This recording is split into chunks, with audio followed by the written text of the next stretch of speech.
할렐루야. 우리 함께 사도신경으로 우리 신앙을 주님께 고백하며 이 아침 함께 나아가겠습니다.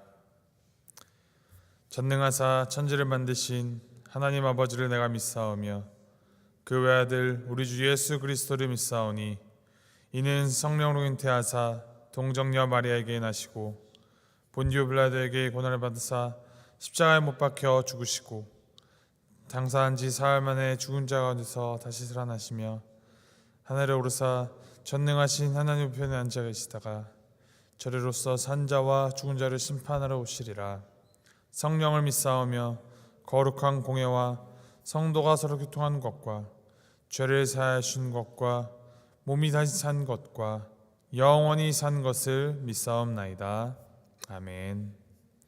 함께 찬송가 264장 우리 함께 찬양하시겠습니다. 찬송가 264장 정결하게 하는 셈이 우리 함께 찬양하시겠습니다.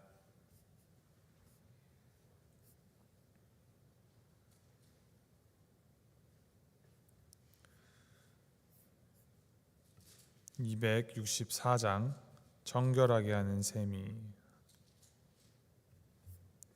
함께 찬양합니다. 정결하게 하는 셈이 나의 앞에 있도다. 성령께서 권고하심 죄 씻으라 하시네. 찬양하리 찬양하리 죽임당한 어린 양 주께 영광 돌리어라. 우리 죄를 씻어주셨네. 나의 가는 길이 좁고 내 뜻대로 안 돼도 모든 욕심 다 버리고 주만 따라가겠네. 찬양하리 찬양하리 죽임당한 어린 양 주께 영광 돌리어라. 우리 죄를 씻어주셨네. 나의 마음 제단 위에 불길같이 타올라 영원토록 찬양하며 주께 영광 돌리네.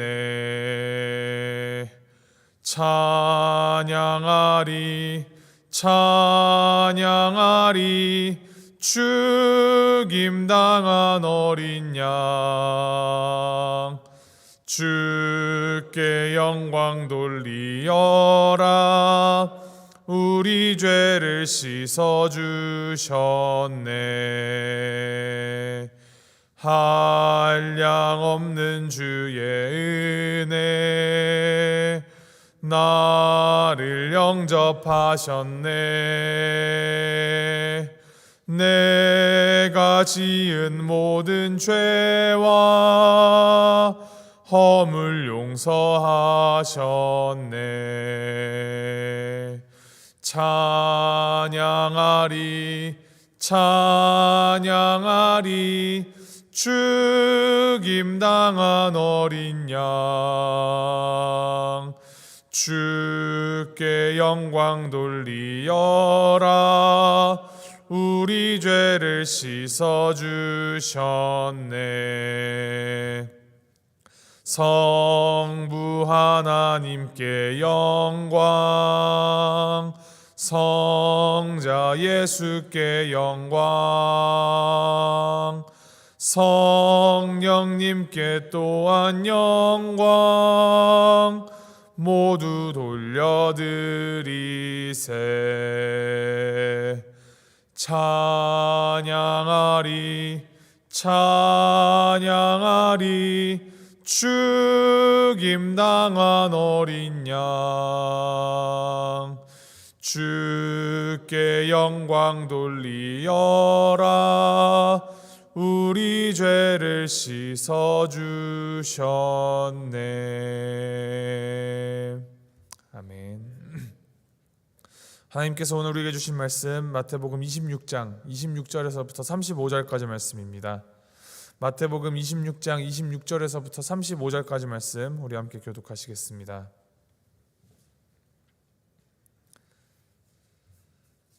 마태복음 26장 26절에서부터 35절까지 말씀, 제가 26절 말씀 먼저 읽도록 하겠습니다.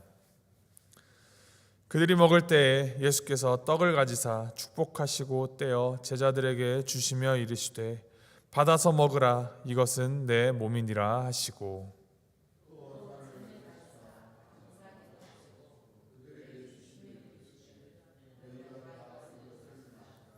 이것은 죄사함을 얻게 하려고 많은 사람을 위하여 흘리는 바 나의 피 곧 언약의 피니라.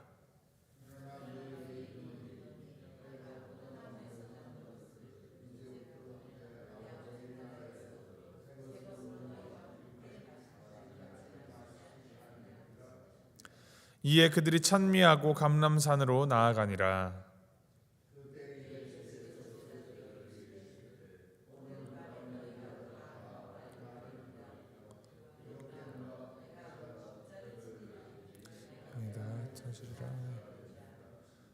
그러나 내가 살아난 후에 너희보다 먼저 갈릴리로 가리라.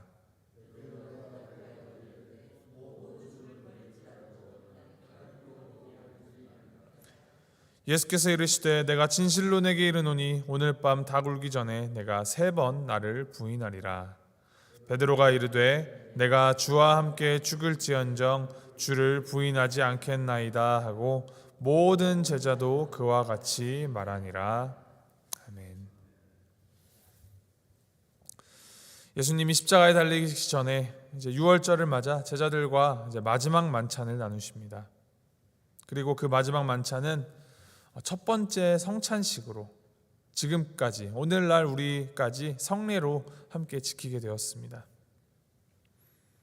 예수님은 먼저 떡을 취하여 축복하시고 떼어 제자들에게 주십니다. 이렇게 이 떡을 취하여서 떼어 주시는 모습은 앞서서 4,000명과 또 5,000명 많은 무리들을 먹이신 이 두 차례의 사건과 겹쳐 보입니다. 우리에게 필요한 육의 양식을 주시는 분, 우리를 먹이시고 채우시는 하나님의 은혜를 되새기게 합니다.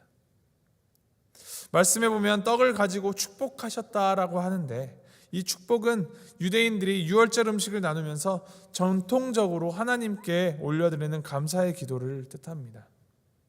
그런데 오늘 말씀의 핵심은 이 감사가 아니라 이후에 예수님께서 떡을 떼어 제자들에게 나누어 주시면서 해주시는 그 말씀에 더 포커스를 맞추고 있습니다. 받아서 먹으라, 이것은 내 몸이니라. 먼저 예수님은 떡을 향하여서 내 몸이다 라고 표현하십니다. 큰 떡을 떼어 잘라내어지는 것처럼 자신의 이 몸이 십자가에서 갈기갈기 찢겨지는 것을 암시합니다. 예루살렘에 입성하시면서 왕이 오셨다 호산나 소리 외치며 흥분하던 그 군중들, 그리고 이 제자들의 기대와는 달리 예수님께서는 당신이 이 십자가에 달려 죽게 되리라는 것을 분명히 하셨습니다. 그런데 더 나아가서 이 몸을 받아서 먹으라라는 구체적인 명령까지 주십니다. 후에 고린도전서 11장 말씀에는 이것을 행하여라는 말씀을 더하여서 이 받아 먹는 행위를 실제적으로 행해야 한다라는 것을 강조합니다. 받아서 먹는다라는 행위의 의미가 무엇이겠습니까? 우리가 밥을 먹으면 그 밥이 우리의 이 소화기관을 거쳐서 우리의 몸에 흡수되어서 우리가 살아갈 수 있는 에너지를 내게 됩니다. 우리가 먹는 그 밥에 의하여서 살아갈 힘을 얻게 되는 것입니다. 즉 예수님의 몸을 받아서 먹는다라는 것은 우리가 예수님에 의하여서, 예수님으로 인하여서 살아가게 됨을 기억하는 것이며, 더 나아가서 요한복음 15장에서 예수님께서 가르치신 예수님은 참 포도나무이시며 우리는 붙어있는 그 포도나무에 붙어있는 가지인 것을 되새기는 매우 실천적인 행위가 이 받아서 먹으라라는 명령 안에 담겨있는 뜻입니다. 또한 이 떡은 유월절 만찬이었습니다. 출애굽 당시 문설주에 피를 발라 죽음을 피하고 애굽으로부터 해방되어 구원받았다라는 그 은혜를 되새기는 식탁의 자리였습니다. 그 출애굽의 구원을 예수님께서는 이제 더 확장시키셔서 자신의 몸을 찢어내심으로 우리의 죄값을 대신 치르심으로 죄로부터 우리를 구원하셨음을 확증하는 것이 바로 이 떡을 떼어 받아서 먹으며 우리가 기억하며 감사하라는 그 주님의 가르침을 이제 나타내는 것입니다. 이 떡에 이어서 예수님께서는 포도주를 잔에 부어 제자들에게 나눠주십니다. 예수님은 이 포도주를 죄사함을 얻게 하려고 많은 사람을 위하여 흘리시는 자신의 피, 곧 언약의 피다라고 말씀하십니다.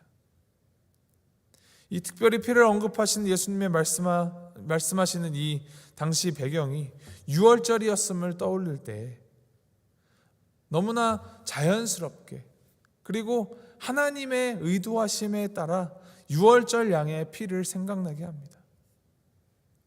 과거 이스라엘은 유월절에 이 양의 피를 문설주에 바름으로 구원을 얻었는데 이제 모든 인류가 예수님의 이 피를 통하여서 사망으로부터 구원을 얻을 것임을 이제 확장시켜 나타내십니다.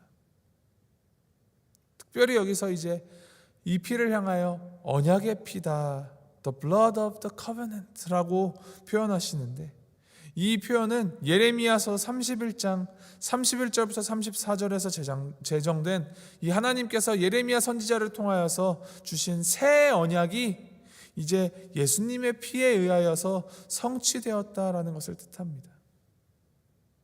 이 예레미야 31장 말씀에서는 이 출애굽 당시 이스라엘과 세운 언약이 이제 이스라엘로 인하여서 깨어졌지만 하나님께서 새 언약을 맺으실 것이다 라는 것을 예언하십니다. 제가 33절과 34절 예레미야서 31장 33절 34절 읽어드리겠습니다. 그러나 그날 후에 내가 이스라엘 집과 맺을 언약은 이러하니 곧 내가 나의 법을 그들의 속에 두며 그들의 마음에 기록하여 나는 그들의 하나님이 되고 그들은 내 백성이 될 것이라. 여호와의 말씀이니라. 그들이 다시는 각기 이웃과 형제를 가르쳐 이르기를 너는 여호와를 알라 하지 아니하리니 이는 작은 자로부터 큰 자까지 다 나를 알기 때문이라. 내가 그들의 악행을 사하고 다시는 그 죄를 기억하지 아니하리라. 여호와의 말씀이니라. 구약 시대에는 언약을 세우기 위하여 반드시 희생제물의 피가 필요했습니다. 그런데 이제 예수님께서 세우실 이 새 언약은 기존에 계속 행해왔던 희생제물의 피가 아닌 더 새롭고 더 완전한 더 거룩하고 더 강력한 제물로 이 언약을 세우시고자 하는데 그것이 바로 예수님의 피입니다. 이 예수님의 보혈피를 통하여 맺어진 새 언약은 하나님과 우리 사이에 이제 영원한 관계의 기반이 되는 것입니다. 그리고 그 피, 주님께서 주신 그 포도주를 마시는 것은 그러한 언약을 기억하고 감사하며 내가 그 영원한 하나님과의 언약 관계 안에 우리가 살아가고 있음을 확증하고 기억하는 거룩한 예식인 것입니다. 주님의 몸인 떡을 먹고 주님의 피인 이 포도주를 함께 마신다라는 것, 그것은 개인적인 감사의 표현이나 개인적 차원의 구원을 넘어서서 함께 떼어 마시고 나눠 마시는 새로운 그 하나님의 공동체를 향한 언약이라는 것까지 포함하십니다. 지금부터 이 공동체는 예수님의 희생에 의하여서 세워질 것이며 이 떡과 잔을 먹고 마심으로 그의 희생적인 죽음의 그 유익에 동참한 자들로 구성될 것이다 라는 의미가 성만찬이 가지고 있는 의미입니다. 이어서 예수님께서 말씀하십니다. 오늘 말씀 29절 말씀입니다. 그러나 너희에게 이르노니 내가 포도나무에서 난 것을 이제부터 내 아버지의 나라에서 새 것으로 너희와 함께 마시는 날까지 마시지 아니하리라. 예수님의 죽음이 임박했음을 말씀하십니다.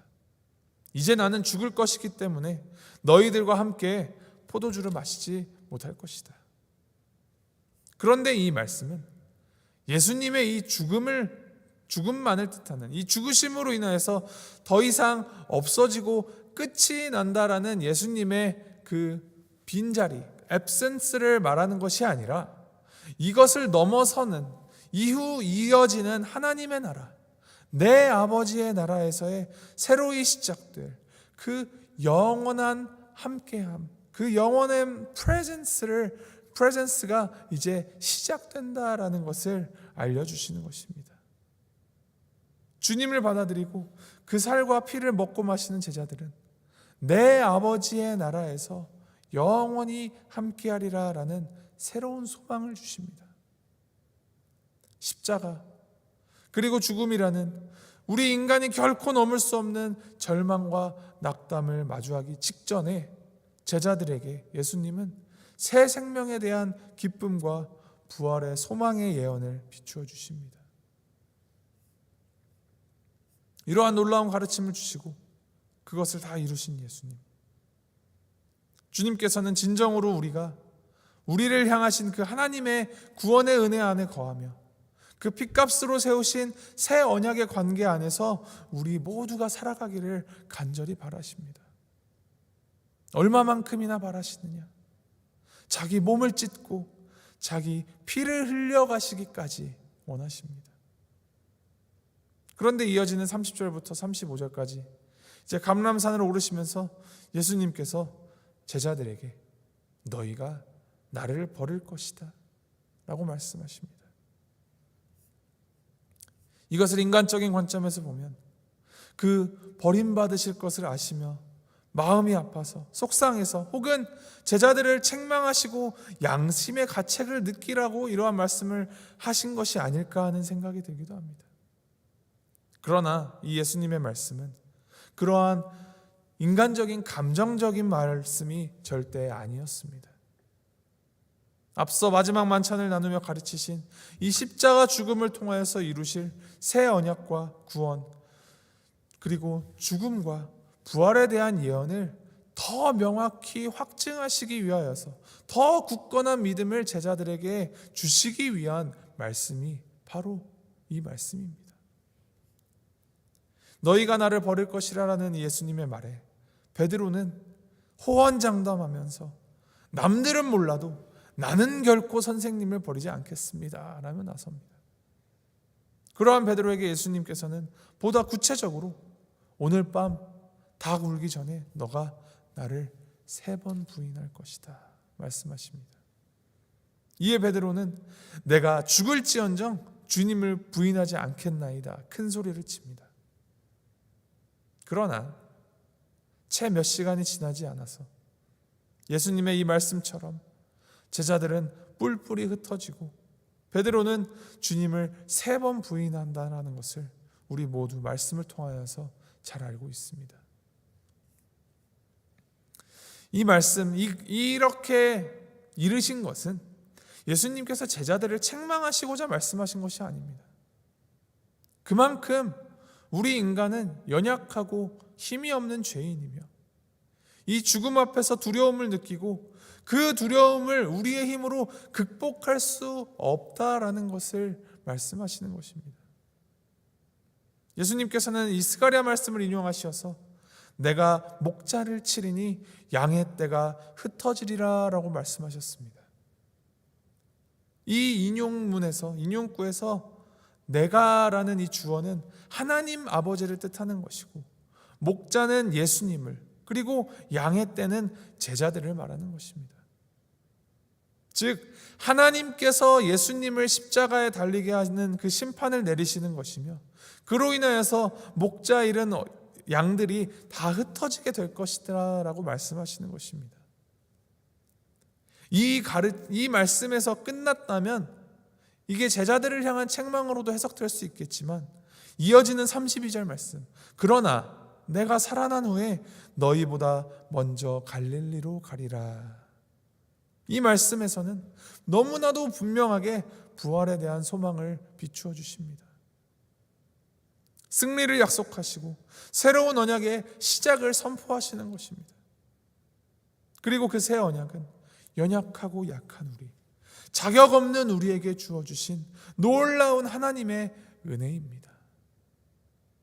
나는 주님을 버리지 않겠다며 호언장담하던 그 기세는 삽시간에 사그러져 버리고, 나 살기에 급급하여 주님을 외면하고 주님을 저주하기까지 하는 그 베드로만큼이나 혹은 그 이상이나 연약하고 죄 많은 우리를 위하여서 예수님께서 십자가를 지실 것이고, 또 십자가 죽음을 당하시고 거기서 끝나지 않으시고 부활하실 것이다 라는 것입니다.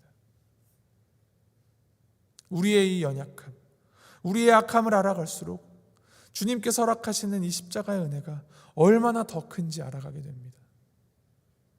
그저 말뿐인 믿음이 아닌 떡과 포도주를 나누어 먹고 마심으로, 또 부활하신 예수님을 따라서 갈릴리로 향하는 그 실천적인 믿음을 가지고 살아가기를 주님께서는 원하시며, 또 오늘 우리에게 그러한 살아있는 믿음을 가지고 살아가라 요구하십니다.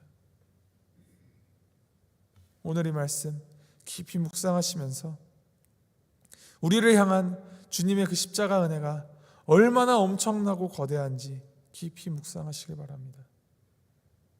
우리를 위하여 찢기신 주님의 몸, 우리를 위하여 흘리신 주님의 피, 그리고 우리를 위하여 세우신 새 언약, 이 모든 은혜를 깨닫고 믿는 그 믿음 또한 우리는 우리 스스로 만들어낼 수 없는 존재입니다. 그렇기 때문에 더욱 우리는 주님께 매달리고 주님과 연합하여 내가 믿고 내가 살아가는 것이 아닌 내 안에 사신 그리스도께서 우리를 살아가게, 우리를 믿게 해주셔야 합니다. 이를 기억하시면서 그 크신 주님의 십자가 은혜 날마다 우리 삶 속에 되새기며 그 주님의 은혜 안에서 주님 주시는 그 은혜로 이끌려 살아가는 우리 모두가 되기를 주님의 이름으로 소망하고 축복합니다. 우리 함께 기도하시겠습니다.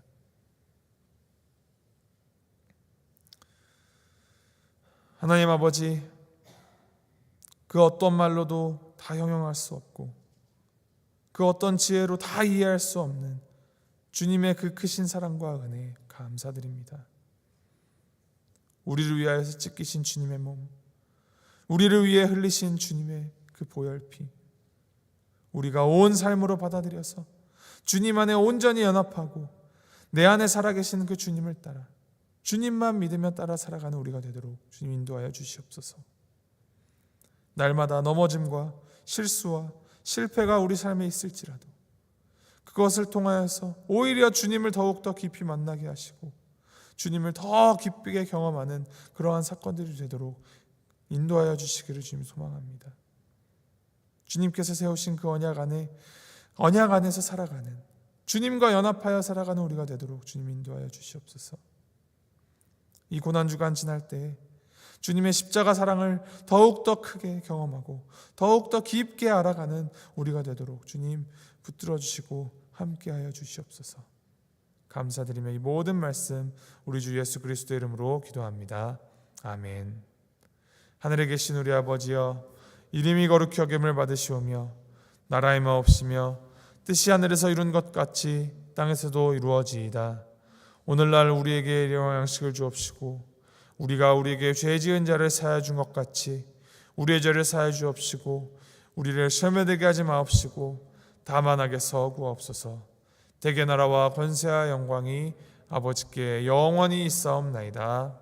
아멘.